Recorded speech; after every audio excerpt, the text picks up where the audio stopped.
Friends, hello to everyone. After the direction from Kupiansk, we have an even more intense one, Avdiivka.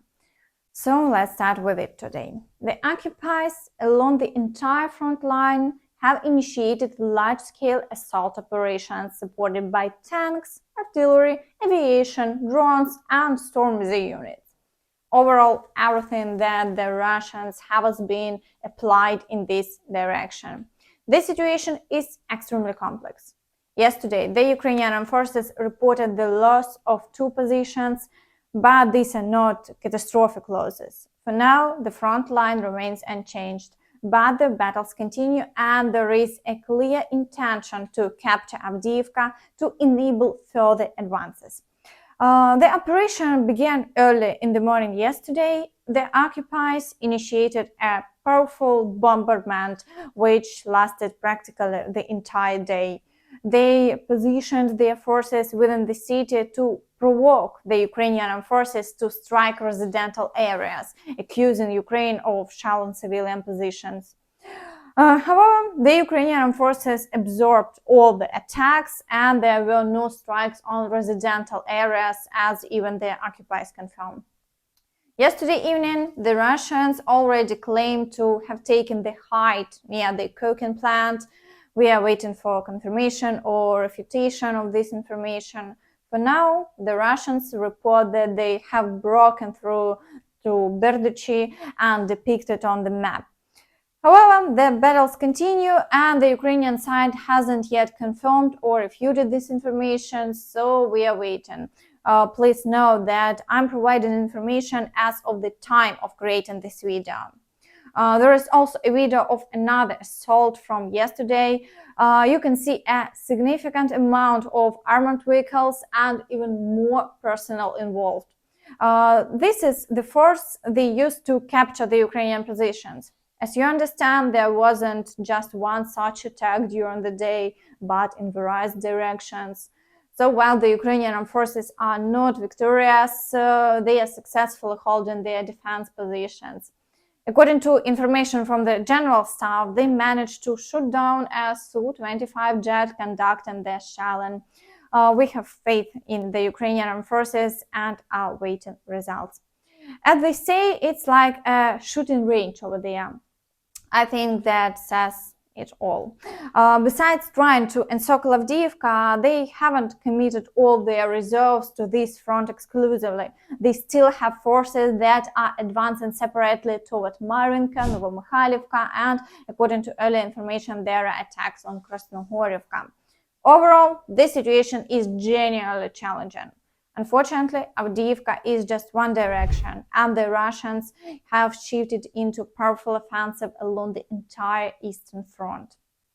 Okay, before we continue, please help me spread this video on social media and watch it until the end. It greatly supports the growth of my channel.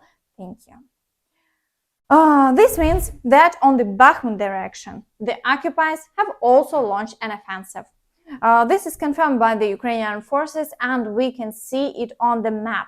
If just a day ago, the Ukrainian Armed Forces managed to advance beyond the railway, today the battles are taking place near the populated areas of Makiivka and Avdiivka.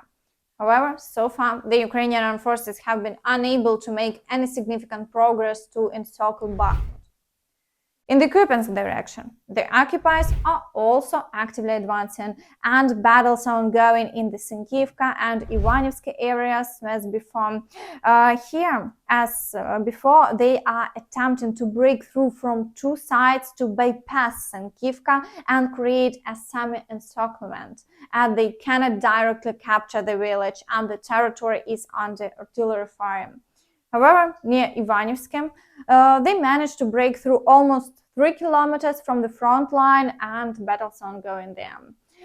If they can bring in additional forces to support this position, they might be able to consolidate it and the Ukrainian Armed Forces will have to retreat. But for now, the battles continue and the front line remains unchanged. In the Kreminna area, the assaults are ongoing almost without a break. The occupiers are attempting to advance towards Makiivka and capture the village. So far, they have managed to make only tactical advancements, about 1 kilometer 600 meters. But they can't progress any further, and the Ukrainian Armed Forces are repelling all their attacks. However, it must be stated directly that the situation is very complex. In the Vuhledar direction, the occupiers continue their offensive towards Staramaiorske and Levadne. Over the past day, the front line remains unchanged, but the battles continue and we are awaiting further developments. In the Zaporizhzhia direction, the situation has stabilized. It's currently unclear if the Ukrainian Armed Forces will continue their advance towards Tokmak, as it's evident that without significant firepower, including aircraft and heavy equipment, it's challenging to make any substantial progress. The Ukrainian military is focused on moving forward and demanding a vast area for their advancement, but the occupiers are already mining new territory to establish another formidable defense line, which will require months to breach once again. Moreover, there is a significant threat coming from the flanks, and the Russians continue to launch attacks, hindering any further progress. This is likely why active movements have temporarily ceased in this direction and attention has shifted to eastern Ukraine, where the Russians have initiated a large-scale offensive that caught many by surprise. Experts previously believed that Russians were mobilizing their last reserves to bolster their defense in the Zaporizhzhia direction, but it turns out they were holding these reserves for launching their attacks. Presently, the Ukrainian Armed Forces are not concealing the situation, and it remains exceptionally complex. It's crucial for every Ukrainian to understand the gravity of the situation. Вчосувати в мозк пропаганду, що у нас все добре. У нас не все добре. У нас складно. І хлопцям складно. Хлопці 18 місяців без ротації, без заміни. І вони розуміють, що поміняти нема кому. Але ж у нас велике населення в країні. А ми закінчимося скоро. Ну, просто закінчимося. Хто мозгами попливе, хто в дурку уйде, хто просто 200-м стане, чи без ручки, без ножки. І все. І що далі? А мотивації у людей немає. І перша проблема, відсутність мотивації, це оце, постійне розказування, як все добре. Ми там победили, там переіграли, там убили. Так не можна. Треба людям казати правду, як вона є. In the meantime, the situation in Israel remains complex. Rockets were actively launched from the Gaza Strip yesterday. However, the Israeli military has announced the beginning of a large-scale offensive in the Gaza Strip. The problem lies in the fact that they too have been thoroughly preparing for this war. They have constructed an extensive network of underground bunkers beneath the cities, providing the enemy with a place to take cover. Therefore, the assault will not be easy and similar battles will likely be protracted. Since 2007, Hamas militants have been engaged in building underground bunkers and tunnels. Besides serving as shelters, these bunkers store ammunition and serve as launching sites for rockets. Prior to 2014, more than 1,300 tunnels were constructed at a total cost of $1.25 billion. Meanwhile, the civilian population doesn't have access to these shelters, and Hamas cares little for their well-being. While the massive strike continues, people remain at risk. According to the latest reports, 704 individuals have lost their lives in the Gaza Strip, and the number of casualties has risen to 3,900.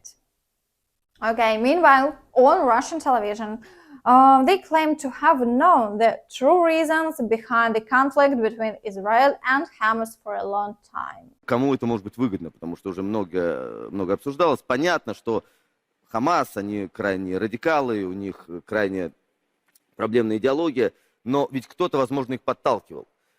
Кому это выгодно? Есть вот такой парадокс. С одной стороны, Израиль и США – это союзники, но с другой стороны, Байден и Нетаньяху – они противники. Нетаньяху поддерживал Трампа, врага Байдена. Байден долгое время не приглашал Нетаньяху к себе в гости, да, в Белый дом. И там из-за этого было много разговоров. Нетаньяху вообще прямым текстом объявил, по сути, обвинил Байдена, там, ну, через своего сына Яира Нетаньяху, что Байден устраивает Майдан в Израиле. Вот эти все антиправительственные протесты, которые были в Израиле, что это рука Белого дома Это напрямую. то, что сейчас было против судебной реформы. Совершенно верно, именно так, именно так. И чем закончится эта ситуация, это начавшееся противостояние? По-любому Нетаньяху уйдет с политической арены. Это плохо для России, это, скорее всего, кстати, плохо для Израиля, но это политический мастодонт израильский, а кто вместо него? Но я практически убежден, что его обвинят во всем, в этих ужасных провалах. Они, правда, есть, но это провалы разведки. Насколько он может за это отвечать, другой вопрос.